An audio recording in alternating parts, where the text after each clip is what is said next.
all wearing the masks and they're not working, and then everyone just says, okay, well, let's do 2 masks. All of a sudden, that'll stop the virus. That'll do it. That'll really get it. It's like kryptonite to the virus, just that second mask. Wow. Unbelievable. But so everyone is rooting for it to be the pangolin and not the lab. But this connects deeply to what I connect in the book, is that the media outlets were desperate for their China business model not to be interrupted. NBC News. NBC News is not NBC News. NBC News is part of NBC Comcast Universal. You guys remember John Cena last week, the guy who, the wrestler who hits people over the head with a folding chair, and actually is kind of one of the biggest wussies I've ever seen. You see the video of him? Unbelievable, who a guy could lift 7 million pounds over his head, but he gives a sniveling apology to the fascist regime of China because he had mucked it up when he had called Taiwan a country, which it is. But China has a one China policy, which means they don't recognize Taiwan as a country. And he's opening a movie called Fast and Furious 1 Million, whatever it is. And the 1 million Fast and Furious is going to open in China. Who distributes Fast and Furious? Universal Pictures. NBC, Comcast, Universal. So you're trusting the newsroom of NBC to even raise questions that could potentially cut into the bottom line of Universal, which just opened a theme park in Beijing 2 weeks ago. 2 weeks ago, they opened a Beijing theme park. Now you start seeing why the reporters are not asking any questions. ABC News. ABC News is what? ABC, anyone know? Disney. Disney. A lot of business in China, Disney, right? Remember the end of Mulan where they were thanking China? They thanked the area in Xinjiang where they actually have concentration camps, where Muslims are actually interned in concentration camps today on planet Earth. And Disney thanked that city.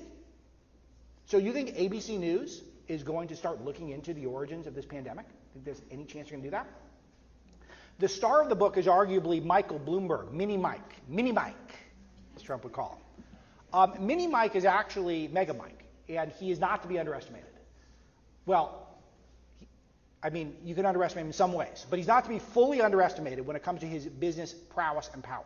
He's worth $50 billion, and Bloomberg dwarfs any major news outlet we've talked about so far, dwarfs it. It's probably 5-10 times the revenue of a Fox News or a CNN. It's probably got more journalists than the New York Times and CNN and Fox combined. And they have more access maybe than any other American publication to China, the Chinese market. They sell a financial product. Most of their money is made from these things called terminals. They're very expensive. And it is the filter. It is the lens. If you're looking at financial news, you're getting it through Bloomberg's filter. And because they've got the most access to China, which is one of the biggest markets, and they've got the most journalists. And so Bloomberg, I documented this, and I found it on, sitting right out there, on Chinese propaganda websites, was flying with his top personnel, top vice presidents, executives, his eventual campaign manager. Remember when he ran for president for 3 months? They were all flying, editors-in-chief, flying over to Beijing, meeting literally with propagandists, the propagandists in China, and he'd come back with sweetheart deals. No one in American media raises these questions, or very few people do. Very rarely, and it comes and goes very quickly. Why? Because at Bloomberg, if you're a journalist, he might be your boss. If not, he could be your boss next time when you switch gears, when you switch jobs. Do you think Michael Bloomberg is going to report accurately on China? Of course not. And we have actual evidence because he is rich enough and bold enough and probably crazy enough where he actually flat out says it, that they are going to contort their coverage in order to make sure they have access to China. Now you connect all these dots. Biden, the Democrats, the anti-Trump crowd, Fauci, ABC, NBC, Bloomberg. Let me go one further, and I know Bill wants to get into this, so I won't spoil it all.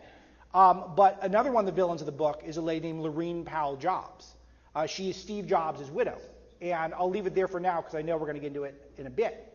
She funds maybe a dozen, maybe more left-wing news outlets, including The Atlantic, but others that are much less known and much more insidious.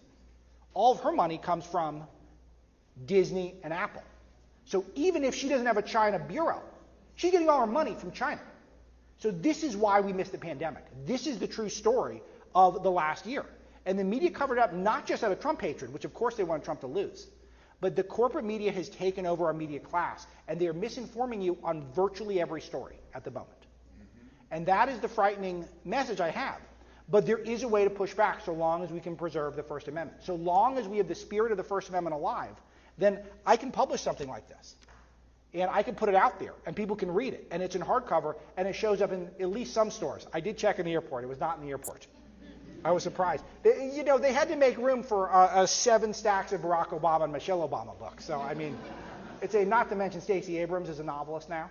I learned that this week. I'm sure those are good. So all of those deserve the shelf space, and I'm sure me getting disenfranchised is not political in the slightest. I'm sure it's all totally fair. But you can get these books. You can go to Breitbart.com. You can listen to my show on SiriusXM and all these great podcasts that are coming out. And one thing that I'm so excited about is the pushback that's taking place in red states and red cities, localities. Amazing stuff happening in Florida in particular, where you're seeing the bold moves by DeSantis to not enforce lockdowns, not enforce mask mandates, not keep kids out of school, not shut down Disney World, which California, I think, opened up. Yeah.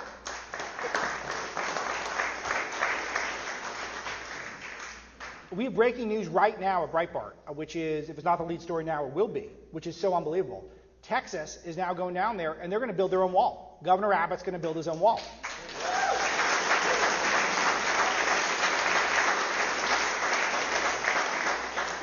And I'm seeing this in the school board level, too. People standing up to critical race theory, people calling it out for what it is, people blowing the whistle on their alma maters or on the places where they go to school because they're ready to fight back. And I know that Trump isn't as prominent as he is now. And he's saying some stuff. He's saying good stuff in general. But I think we've got the tools now. We got the tools from Andrew Breitbart. We got the tools from Trump. And so long as there is a First Amendment in this country, and trust me, they're trying to take it away, at least in spirit and not in law, then we do have a chance to fight back and win these battles. And there is so much good news happening in the country. It's just not going to happen at the national level right now. But that's why I'm so happy everyone's here. I'm so happy you guys are engaged. But let's get the word out. Let's get people focused now. Let's not wait until 2022. Let's get people registered to vote.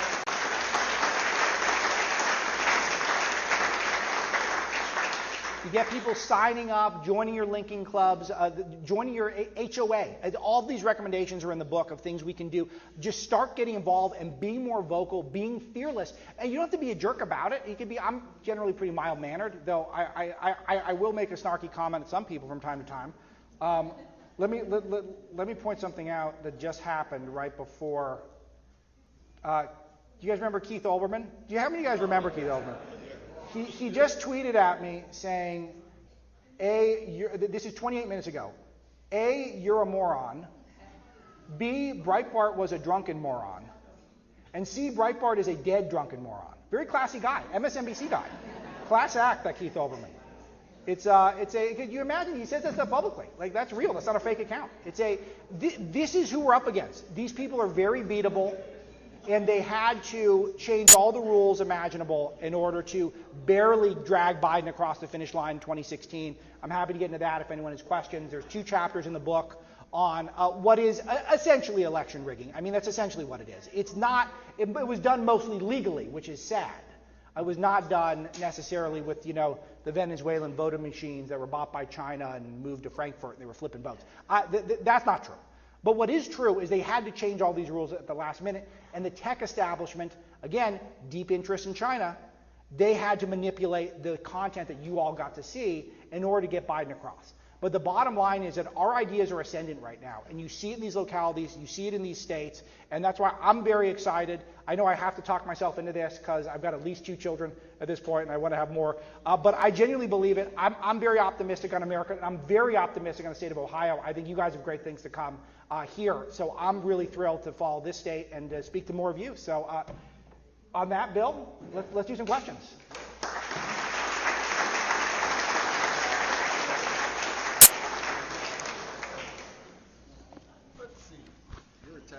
Yes, I'm going to unattach.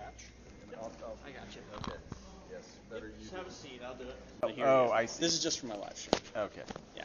All right, have a seat. We're $16 billion. Most of it came from. By the way, can you hear me? It's okay if we just speak without.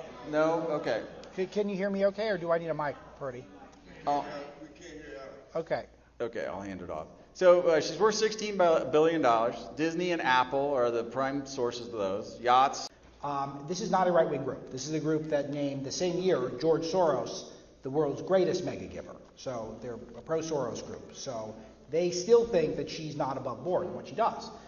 So Steve Jobs, of course, was a genius and a true American success story, inventing Apple. And then he got kicked out of his own company, and during the interim, he invented Pixar, the movie studio, which at least up until recently did some of the best movies around. I haven't seen any of the recent ones. I'm told they're more woke. Is that true now? Do people know? Okay. But then he came back to Apple because they weren't doing well without him, and then it went to the moon. So he passed away of cancer in his 50s, and his wife inherited all of his money. And when she inherited it, she decided that she was going to dedicate it to where a lot of people who have immense amounts of unearned wealth do. She dedicated it to left-wing causes. And what she started with this thing called the Emerson Collective, which is it's run basically as her public trust. But it's this shadowy thing where she's designed it so that she has it can be part philanthropy and part investing. Which means if something's making money, she calls it investing. If something loses money, then all of a sudden it's philanthropy. So she owns The Atlantic through this. The Atlantic, you guys know The Atlantic. The glossy, started by Ralph Waldo Emerson, over 100 years old. Prestigious people there, maybe they still do. I admit I've been reading it less. A truly horrible publication. They actually have advocated, and this will connect a little bit to my speech, on behalf of the Chinese model of censorship of the internet for the United States. They've had an advocacy. Literally, they prefer China to the United States. These are not conspiracy theories. There's an article where they say the Chinese model is better, where the Chinese government controls the internet. They are also wildly pro-abortion, not just pro-choice, pro-abortion. They like some abortions. They were lamenting that ultrasound technology is leading to fewer abortions. They were upset about that. I understand if you want to have some limited abortion rights. That's not for me. I get that. I don't get the people who are actually pro-abortion advocates, which is what The Atlantic is. But that's the most innocent of her publications. She's also got something called Now This. Now This is this viral millennial news site that makes heroes out of people like Stacey Abrams, and it's all designed to be more pugilistic, more pugnacious, and designed to push forward to people my age and younger Democrat talking points. She also owns ProPublica, and she owns, or at least is a major investor in these places. Mother Jones. These are openly left-wing places. You've seen those. They do some good work, but they're advocates. They do advocacy. But the most repugnant thing she's got is this thing called Acronym, where she invests in this thing called Acronym, which funnels the money into this thing called Courier Newsroom. Courier Newsroom is one of the worst things going in American journalism. It is laundering Democrat propaganda into local news. So you might be on Facebook surfing around, seeing something that looks like a local news story or an item on local news, and it's from the Courier Newsroom. The Courier Newsroom is literally fake news, funded by Laurene Powell Jobs, to put out Democrat propaganda.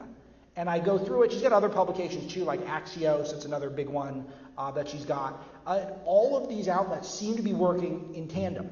And maybe she's up there doing a puppet master thing, but more likely they've all basically gotten their marching orders. Here are the heroes, here are the villains. Point your guns this way, don't point them that way. And that's kind of how it is. You notice this pattern. It's a festival of woke if you go from a publication to publication. It's all the same heroes. They're all Kamala Harris and Stacey Abrams. And it's all the same villains, which is anyone associated with Trump's America. And no one knows that these are all connected. No one has pointed out it's all connected with this lady who inherited a bunch of money, is making money to this day with her stock. I think she's the biggest one of the biggest shareholders, like top 2 of Apple and Disney. I mean, this is a hugely wealthy individual. And her money will be infinite. And she's spending all that money to elevate people like Kamala Harris. Here's the last point on it. The Atlantic barely stopped short of endorsing Harris. I have some quotes of what they wrote about for Harris in the book, and it'll probably make you retch, but then when you're done retching, you'll laugh at it because it's so pathetic. I don't think Kamala got a single delegate. Did she get any delegates in the primary? No. She ran for 10 months. She looks like she should be president. She's poised. She is a background where she seems like she'd be qualified. Why is she so unpopular? Well, no one likes her. But who does like her? People like Laurene Powell Jobs, people who are the Democrat establishment with the funding mechanism of the Democrat apparatus. And do you think it's a coincidence that someone with no delegates got on the ticket? I don't think so. I think she's a donor class a darling. And all of these dots make it seem like this lady, Lorene Powell Jobs, to me, she is doing as much damage as Soros is doing. And yet, probably all but a few of you knew her name at all to this point. So it's definitely someone to watch, and I'm glad I can bring her to light. Someone to fear. Money and bad ideas. You talk about in the book, I'm having to pick my favorite. Let's go gossip. Meet the Press. Yeah. And you really take the kimono off the insidious inbreeding behind the modern press. George Stephanopoulos, Jeff Zucker, his 15-year-old son, worked for Cory Booker. By the way, if you haven't read the book, The Prize, about Cory Booker and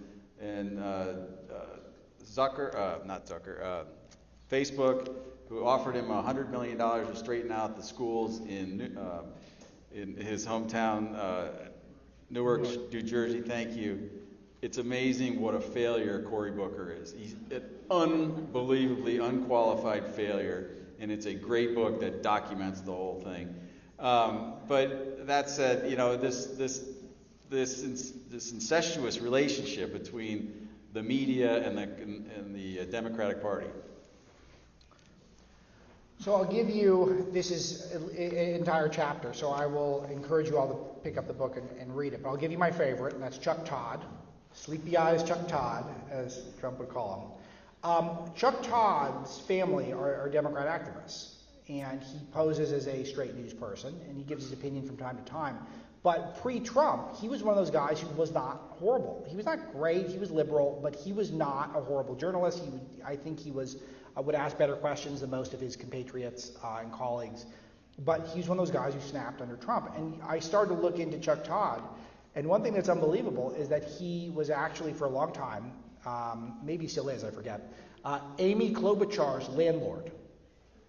So, Democrat senator, ran for president, and every month she would write out a check to Chuck Todd. Like literally, here you go, Chuck, here's my money. Please cover me nicely, thanks. I mean, the fact that this takes place at all in America is a disgrace.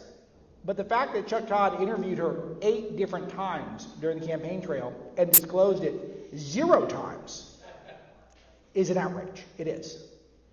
And you dig deeper, and you see that Chuck Todd's wife is a Democrat consultant. And she worked their last 2 presidential campaigns, she was with Bernie. So she was a Bernie gal, 2020 and 2016. $2.5 million in total of all that sweet, sweet socialist money from Bernie Sanders going to Chuck Todd's wife's company. So this is not something that is just acceptable in the establishment media. It's rewarded. They're all in on it. They're all doing this. And I go through case by case. Another stunning example, the guy Tom Nides, who just got appointed or will be appointed ambassador to Israel. His wife, Virginia Mosley, is the CNN vice president of news gathering. Literally, the person in charge of news gathering at CNN's husband is in the Biden administration now and was on the transition team. Karine Jean-Pierre, the deputy press secretary, is married to a anchor at CNN called Suzanne Malveaux. So the deputy press secretary, number 2 person in the Biden press shop, is married to a CNN anchor. When is this going to stop? It's only going to stop when it's all exposed and talked about and mocked relentlessly. This is so sad. It's so pathetic. And that they all accept it, that they all go to the same cocktail parties in Manhattan, where I guess now it's Zoom cocktail parties because they're not up in there anymore. And they all congratulate each other for all this stuff. They all think it's great, and they're all making a mint doing it, because once the culture becomes this is acceptable, then it becomes lucrative as well. So it's sudden stuff. There's 1,000 more examples in the book, but I'm glad to raise it. By the way, if anyone wants to queue up and ask their own question, you're welcome to do so. I've got a few here. I'm just going to keep it going. You list 17 media tricks to fix the news. It's a great chapter, and it's fun. It's a fun read because it just jumps right out at you as being so obvious. The hero is anyone that supports globalism, wokeness, skepticism of America and its values. The villain is anyone that advances nationalism, conservatism, or traditional American values. So which of the 17 is the most diabolical, and if you left any out, you got a couple to share? Wow. They're all written down. So I don't know which one is my favorite. Let's see. What would be my favorite? Oh, it's got to be the correction policies. That the corrections, if you're reading a correction in a place like the New York Times, you're only reading it because it helps their brand. They don't post corrections that are not helpful to their brand. So if they get a story wrong and they broadcast that it's something wrong or they talk about something wrong and it is roundly debunked. For example, the core tenets of the 1619 Project. You guys remember 1619 Project? This was one of the most ambitious pieces of journalism of all time. That's what we were told. And everyone in the New York Times newsroom was very excited about this, announcing that America is such a racist place. There's not enough to punish us for the sins of slavery and Jim Crow. You have to go back in time an extra 170, 60 years, 50 years, whatever it is, and punish us all the way for the original slave ships that came in 1619. Even though a lot of people, including Lincoln, rejected that as America's true founding, it doesn't matter.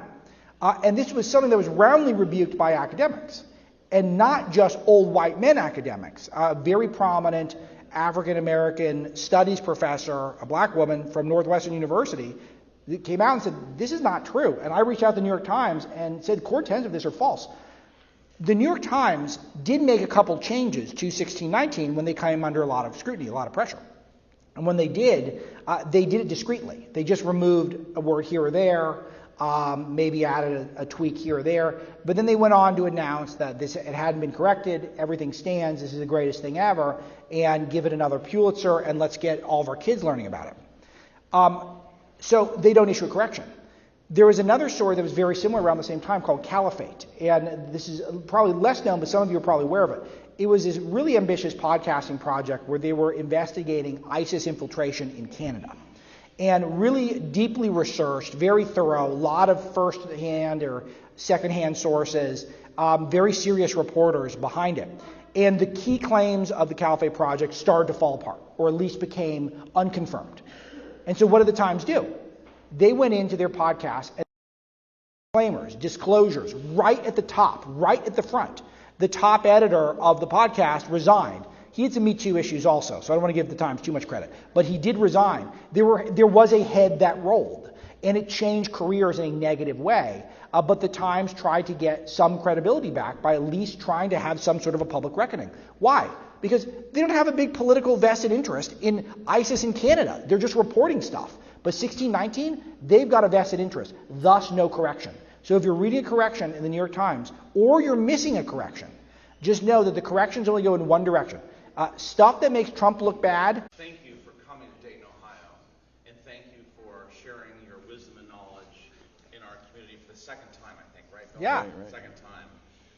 Dayton is not the biggest city in the world.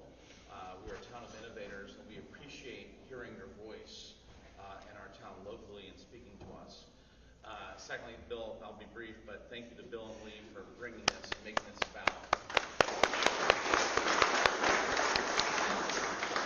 I have a question which I think is very important, which we haven't talked about this evening, and that is, so I graduated from Northwestern University, and my son, I have an older son who's going to be a junior at Ohio State, and now my younger son, Patrick, is going to be a freshman at Northwestern, where I went to school.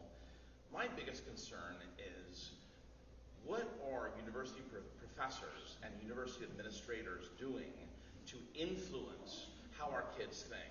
Because I can teach them about, all things in life, and even in high school, but I'm more interested in college. What do you think, Alex, is our challenges in this country today with our students influenced by universities in our country? This is a great question, and I've got a lot of answers, though I will caveat, which is this is not my super area of expertise, which is more the media and the entertainment industry. But I think the patterns are the same. And here's where it starts with the universities. The first thing is, if you're a college-age student and they're not getting a degree in the sciences or in engineering or something where they need to learn a skill at the college, take them out of the college right now. Take them out. Do not let them go anymore, and do not give the school another penny of your money, and do not saddle your kids with any more additional debt. They can get apprenticeships, they can get work. I hire people routinely right out of high school at Breitbart. I hire people who are seasoned journalists who went to journalism school. It is totally non-discriminatory, but you clearly will be ahead of the game if you got in a Breitbart, for example. And journalism's like, it's a prestige gig, it's a fun gig, it's a desirable career. I absolutely would rather have a 22-year-old who had been poking around the newsrooms, fetching coffee, maybe doing some research for 4 years at 22 than someone who went to even the best J school in the world for 4 years. It's not even close, and I know the logic resonates. So that's number one. Though, if you do have those students who do need some of those skills that you can only get in a college, science, math, etc., then my recommendation is you put incredible amounts of pressure on the school that they teach the facts, and they don't indoctrinate kids against this country, and they don't indoctrinate our young people about equity, which is really just Marxism, and inclusion. That's one of my favorite words. I went to the most prestigious prep school in LA, and it is literally the most exclusive prep school, and it is made up of all these Hollywood families. It's some of the richest people on the planet send their kids there. And they have a czar for equity and inclusion. Like the most exclusive school in the city, filled with 100 millionaires. I was on financial aid, so I'm not part of them. But they got equity and inclusion. It's absurd. It's absurd. So I'm very pro homeschooling. I'm very pro charter schools. But if you cannot avoid it, like in my family, I'm not going to be able to homeschool. My wife's got a career, I've got a career. It's probably, I'm not saying it's impossible. It's probably not going to happen. If we end up in an area where we have to use a school that is subpar ideologically, we'll be putting relentless pressure on the schools to be fair, to be accurate. And you can't do it alone, but you have to be vocal. You have to give people a hard time. You have to give them a hard time. You just cannot be passive. And this is what I'm disturbed with a little bit. I'm seeing a little passivity from the right at this time. This is the time to be fired up, because the left is trying to run up the score right now. They would not be pulling the critical race theory stuff right now if they didn't think that they had a chance to pull it off.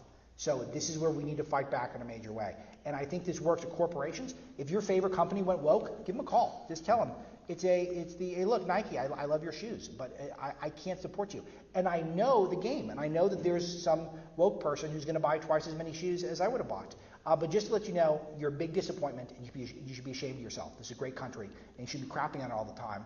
And LeBron James is a pawn. P. King James, not King James. P. King James. Yeah. And it's a disgrace what you guys have done. That type of stuff is not going to work all the time. It's not going to work every call you make, but it does make a difference. Trust me, it makes a difference. Do you have a question? Come on up.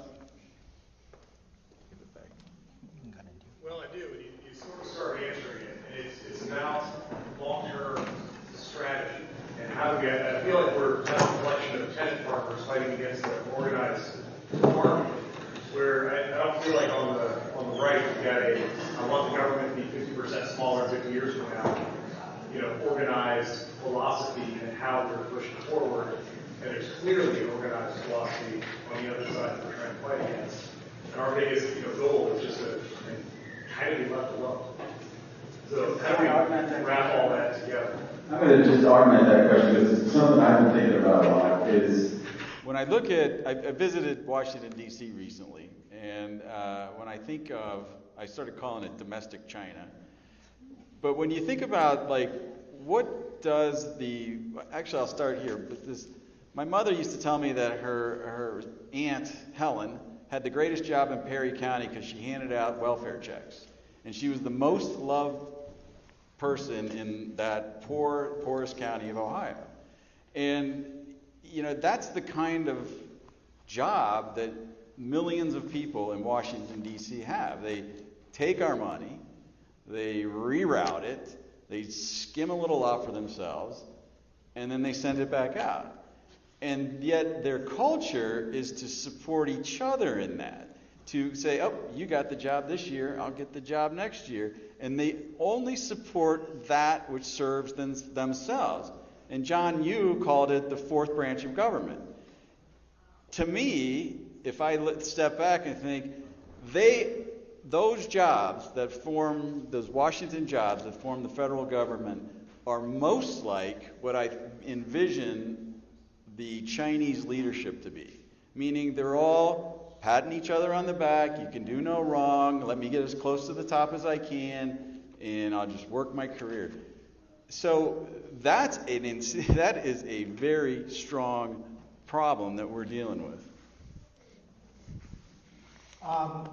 I want to hear you. I want to hear you roll some more on that, Bill. I'm serious. Well, I might be out of stuff, but no. And sincerely, that John Yoo he was served in the Bush administration, and he where do our judges come from? John Yoo is one of the guys that would sort them out. And when he talked about this fourth branch of government, it is not in the Constitution. There are 3 branches of government. And yet we have allowed this behemoth to grow so large. And just imagine this. As much money as they graft, as they skim for themselves, that stays in Washington, that comes out of the rest of the country. Think how rich we are still. How much money we still have. I'm not going to go down the road of we're spending our grandchildren's money, which we are. It's all funny money. But, how is it that these people just are so insular, they grow, they never have a housing there's never a housing downturn in Washington, D.C., ever. The money always comes out. Even Warren Buffett figured that out. Why did he buy Geico as his first insurance company? Government Employee Insurance Company, Geico. Their checks never bounce. So that's what was so great about Trump, by the way. Out here in the hinterlands in middle America and flyover country, we saw it.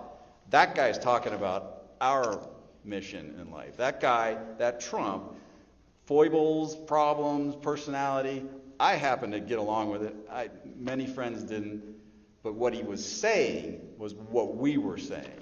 He was saying that this is a broken system and the people need to take the government back.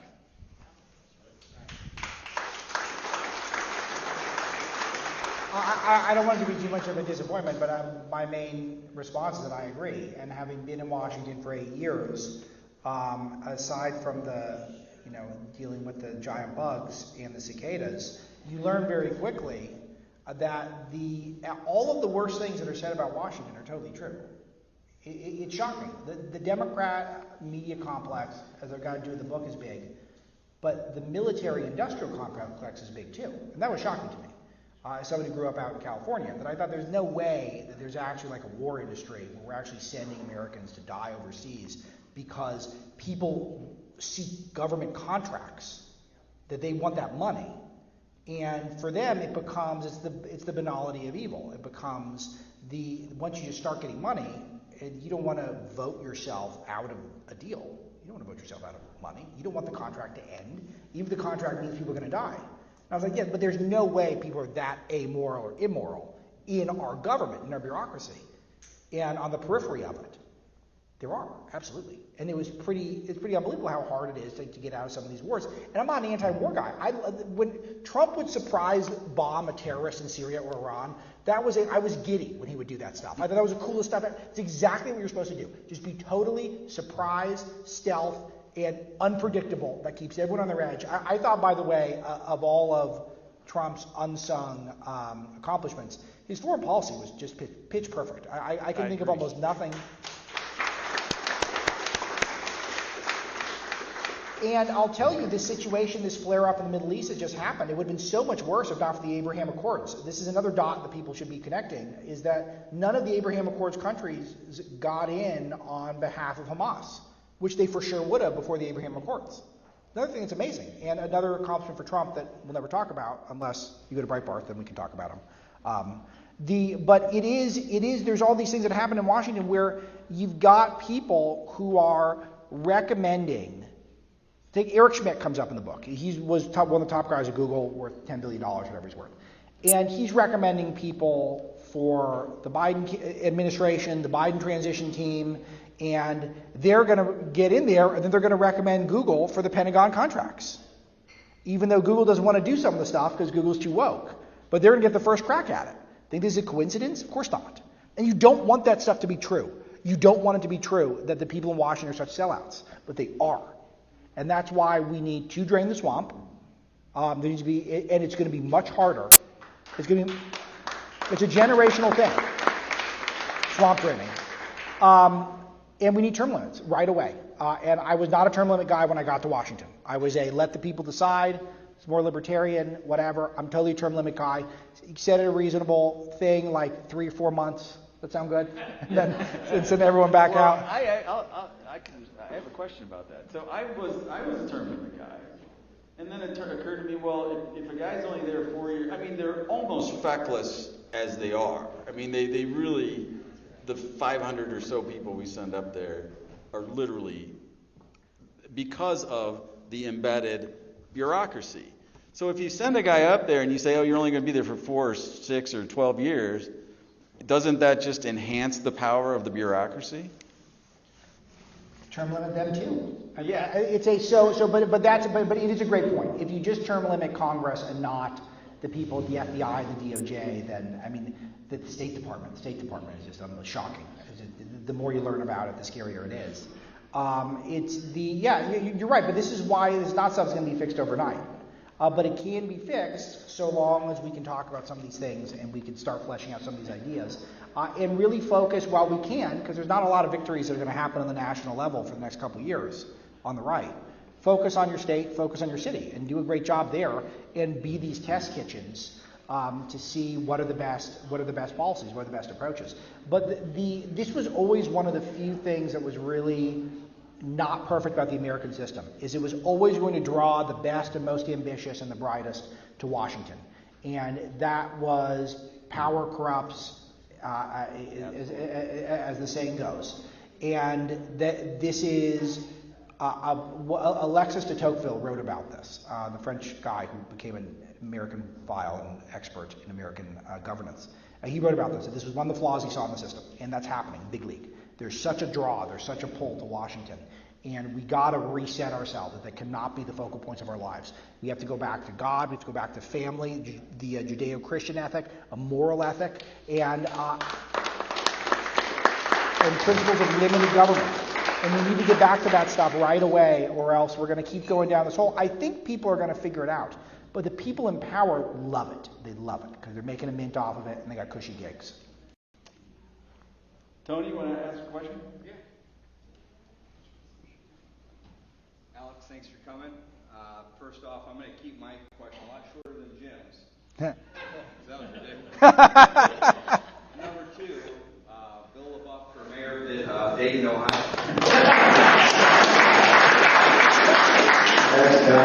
So I got a two-part question. First question is America better off in a Biden administration, Harris administration, or an Obama administration? And you can say deals, none of the above. And the second question is, since you're from D.C., how did the January insurrection, how did that really play out? Yeah, so I was traveling, thank goodness, on January 6th, because it was very depressing. It was my least favorite day as a Trump supporter. I thought it was all very poorly handled. I had no idea what Trump was doing, speaking for 70 minutes. I didn't know what he was trying to accomplish. I don't know what he said he was going to march to the Capitol. He didn't. I thought that was very odd. And there was probably, when things were getting out of hand, it probably would have been better for the Republicans who were being vocal on the questions about the election, which were all totally legitimate. Not all of them. Most of them were totally legitimate, the questions raised about the election. They probably just should have said, you guys need to go home. This is getting bad. And they didn't do that. So it was a really bad day for MAGA world. That said, the way the media portrayed it is 1 billion times worse than it actually was. That stuff happens every weekend at Black Lives Matter Square in D.C., and we act like what happened at the Capitol was the worst thing since Charlottesville, which was the worst thing since, slavery, which was the worst thing since. It's always a historically awful event. If the Trump supporters make a small mistake, it is a historically horrible event. If the Democrats and their colleagues in Black Lives Matter incinerate an entire city, then it's mostly peaceful. It doesn't make any sense. It doesn't make any sense. It was a setup I was there. There were Antifa people in the crowd. Okay. They're the ones who set up. Okay, but It wasn't the Trump supporters. there were plenty of Trump supporters You there. didn't mention that at all. Yeah, but there were plenty of Trump supporters there. You didn't mention that. But they were name brand Trump supporters. No, they set it up. Everybody was already all anxious. Okay. I was there. All right. Everybody I was know already people who were there anxious, too. And then they started shaking the setups. They started pounding on things, and they made everybody just get all excited. You don't need to yell. There were certainly Antifa agitators there. That's what it was. No, but it wasn't just that. No, that's Yes, not. it That's not. was. See, this is what I think is a problem. I got video. I got 20 minutes. Of It was mostly peaceful, sure. Being peaceful, walking towards the Capitol. Yeah, it was mostly peaceful. My camera, and I let 100,000 people. Pardon? I know I'll sit down. I'm sorry, but I just wanted you to mention what actually caused the dog. Okay, fine, but that's not. I don't think that's the message that I want to convey. Even though, of course, there were some Antifa people there. There were name brand Trump supporters who were there, who were part of it, who were in the middle of it. And that is people who are recognizable, people who you will see who are big YouTubers for Trump, who are people who are well known. They were there. They were part of it. Were most people rioting? Of course not. Most people were not rioting. We were lied to about Officer Sicknick. We were told that he was basically murdered by Trump supporters.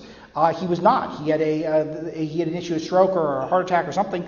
It was a medical thing. We were lied every step of the way. Everyone who died in January 6th was a Trump supporter. All 4 people. They were Trump supporters.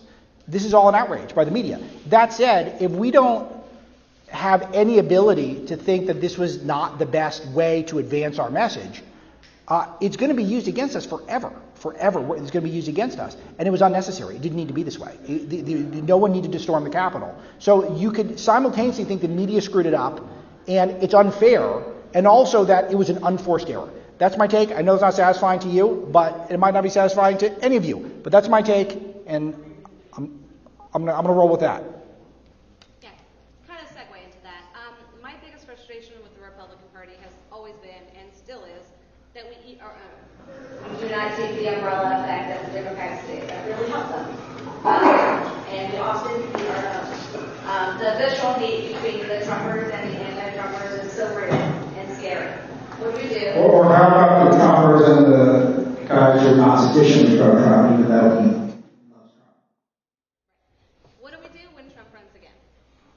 I don't know if he's going to run again, but this is our battle. It always has been our battle, and I deal with this at a major level in the media because the conservative media is so competitive, and there's so many rivalries, and there's so many people who are big brand names who you guys all know and love who will not talk to other big brand names who agree with each other on like 100% of stuff, but they don't like each other over some age-old beef.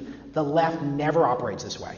They always embrace each other. They always love each other. They always treat each other well. And this is something we are figuring it out more, but not quickly enough because the left is so good at this. They never go after their own. They never eat their own. And what's interesting is that now what's shifting is the right, because we kind of had our civil war after 2012 when Romney got his clock cleaned. And we were all told that it was because he wasn't sufficiently pro-immigration. That was what the Republican Party said. We needed more illegal immigration and more amnesty and stuff like that. That was why Romney lost. And so people in my side, the populist side, was like, no, that's the opposite. So and then the party did have this big internal debate, and it ended with Trump. And now everyone basically agrees with Trump philosophically. Not everyone liked his tweets, but philosophically the right's pretty unified that the Trumpian values are the values we're pushing forward. And that's very cool, and it's a huge opportunity because the left now is starting to fight amongst themselves. You're seeing it a little bit this week, where the far left, the AOC crowd, is now on Biden's case because Biden, even though he's an across-the-board Democrat, is not sufficiently woke. And that could be interesting to watch, and that could make the Democrats very vulnerable. And we track this a lot of Breitbart day to day, so you guys should tune in for our coverage. But I'm excited about it because this is something that does provide an opportunity. But traditionally, your question is totally spot on. We're generally terrible at not eating our own on the right. Well, why don't you come on up and ask a question? I'll say I thought of a quote that is really great and it supports the faith side of our argument, and that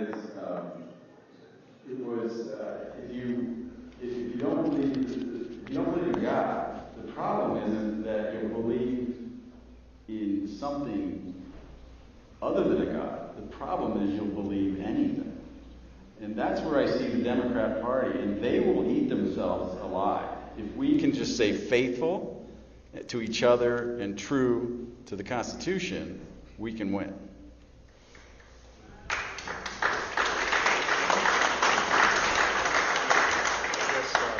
My question is, we have a governor here in Ohio who really likes corporate media, likes being on CNN, meet the press, and so on. What would your advice be to conservative candidates when they have to go on those programs and answer the loaded questions and that kind of thing, how to get the message out? So I'm of the mind that you should do whatever is a terrific question, by the way. I'm of the mind that you should do everything you can do that does the greatest good for your cause.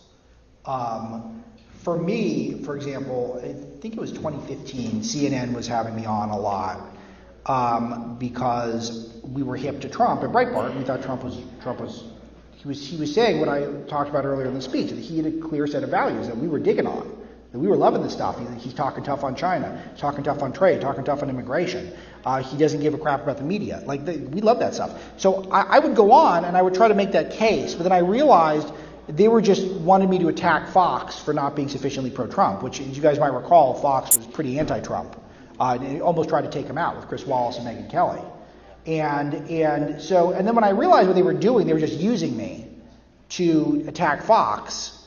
And then I kind of got sick of it, and I just stopped responding to their emails. But it wasn't like I dismissed it. Sadly now, I do think the vast majority of hosts on CNN, MSNBC, if they're having a Trump supporter on, they're having them on to dunk on them or to try to humiliate them or get them with a gotcha question, and that's not productive. And people like your governor who like that, I don't dig it. They have to stop doing it, and they should be giving their stories and their exclusives and their interviews to independent media and conservative media, and then you make the establishment media cover us. And this is very self-serving, I get it, but I do think it is so important, because if you force us to have to cover the New York Times, then not only are you legitimizing the New York Times, then I have to legitimize the New York Times. I don't want to do that. I want to legitimize my own stuff. And now it's so easy. With all the podcasts and the Substacks and the newsletters, it's so easy to reach a massive audience via independent media. So I think you should put pressure on your elected leaders to behave in that way, in my opinion. Alex, hello. I'm George LaBeouf. I'm Bill's brother. Nice to meet you. Thank you for coming to Dayton, Ohio. It's my pleasure. I enjoy Dayton. Bill is really thrilled with the condition of the golf course, so make sure you get plenty of shots tomorrow. I'm going to need a lot of shots. I was already negotiating with Bill earlier. Yeah, he was working me. I have a question. I saw a video this week, and I believe it was she was referring to perhaps a Memorial Day trip out to Long Island, but there was some woman who said that people driving around in trucks on Long Island with flags were offensive to her, and I don't know who that person is, and the whole messaging I ignored, but I'm curious, who is that person, and are you familiar with it? Maybe you're not. Yeah, I think her name is Mara Gay, I think. Yeah. She's a New York Times editorial board. So she's a very prominent person. And it's amazing. I played the clip on radio. It's unbelievably boring. I mean, she's a very boring person with a lot of generic wokeisms to spout, but she gets mega platforms on TV and on New York Times. And she literally said that she was offended by driving out to Long Island. She was going out to the Hamptons for the weekend, and there were too many American flags for her out in the Hamptons. It's boy, what a victim. I mean, it's unbelievable.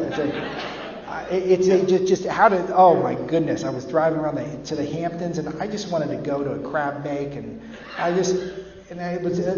if you're offended by the American flag, and you live that level of privilege, if you are at someone who's on TV, a contributor to the New York Times editorial board, and you still hate this country, there's something wrong with you. There's something wrong with you. You have that level of platform.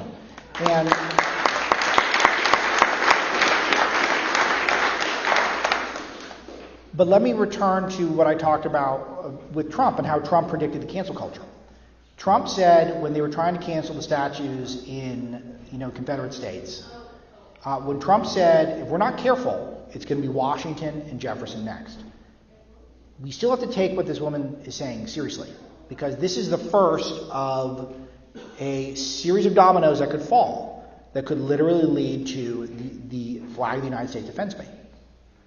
And that becomes a mainstream view. And then you can't fly the flag at a school, and then you can't fly the flag at an event on government property.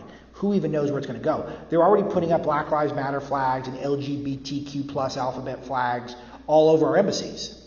Not in the Middle East countries, though. They're not going to put them there. Why not? So kill them. Dangerous. Not good for your business model of wokeism.